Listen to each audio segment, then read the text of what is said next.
ఎవరెవరైతే ఇక్కడ హోమకుండాల దగ్గర కూర్చున్నారో వాళ్ళందరికీ అనిపించింది కనుక కనీసం సంక్షేప రామాయణమైనా మీకోసం చెయ్యాలి అని మన ఆ మన్యసూత్రం చేత మనకి ఆయురారోగ్యాలు, చక్కటి బుద్ధి, చక్కటి బలము, చక్కటి శక్తి, చక్కటి మాటకారితనము, చక్కటి సంకల్ప బలము ఇవన్నీ ఏర్పడతాయట. అందుకోసం ఇవన్నీ ఉన్న హనుమంతుని ఆశ్రయించేటప్పుడు, ఆరాధించేటప్పుడు మన్యసూత్ర అభిషేకం చెయ్యడం అనేది మనకు ఒక సంప్రదాయం.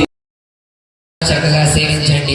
గోవిందా ఓం యా ఫలేర్యా ఫలా పుష్పాయాస్య పుష్పినే బృహస్పతి ప్రచోదయాస్తారం చంద్రమోహసః. బయటంతా కూడా పూర్తిగా కప్పి ఉంటుంది, కానీ లోపల చక్కటి మధురమైనటువంటి తీర్థం ఉంటుంది. ఇదంతా భగవంతుడి శ్రేయా ఫలా పుష్పాయాస్య పుష్పినే బృహస్పతి ప్రచోదయాస్తాన్ని కూడా స్వామికి శుద్ధోదకంగా సమర్పిస్తున్నారు. ఓం ఆవహిష్ఠామయో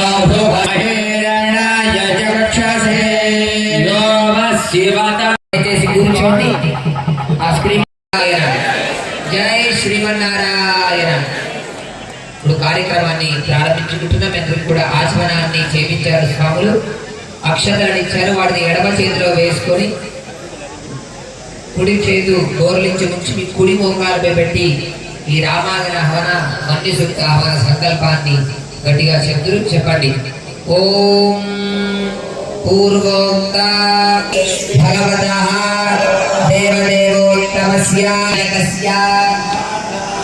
దేవదేవస్య జగత్కుటుంబినః జగత్నా హనుమత్సమేత శ్రీరామచంద్ర పూర్వకం ఏవం శ్రీ శ్రీ శ్రీ శ్రీ శ్రీ శ్రీ త్రిదండి దేవనాథ రామానుజ ధీయస్వామినః మంగళాశాసన పూర్వకం అస్య భక్తస్య నివారస్య గోత్రోద్భవస్య.